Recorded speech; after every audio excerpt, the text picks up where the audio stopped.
تو 5 سوالی برای غله. سوال 1. آیا غله خود از خود میگذارد؟ جواب نه، خود از خود نمیگذارد. اگر دیر شود و تفاوت نشود میتواند به چشم تنبل آورده رساند. سوال 2. غله را تنها کودکان دارند؟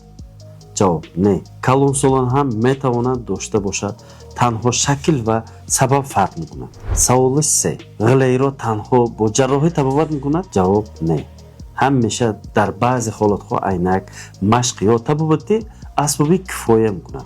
سوال 4. آیا غله ارسی است؟ همیشه نه، بله میتواند ارسی باشد ولی نه همیشه. بعضا پس از بیماری یا استرس هم پیدا میشود. سوال 5. در کدام سن سال بهتر است تبابت کردن؟ هر قدر بر وقت همون قدر بهتر، اما حتی در 20-30 سالگی هم 40 سالگی هم تبابت امکان پذیر است.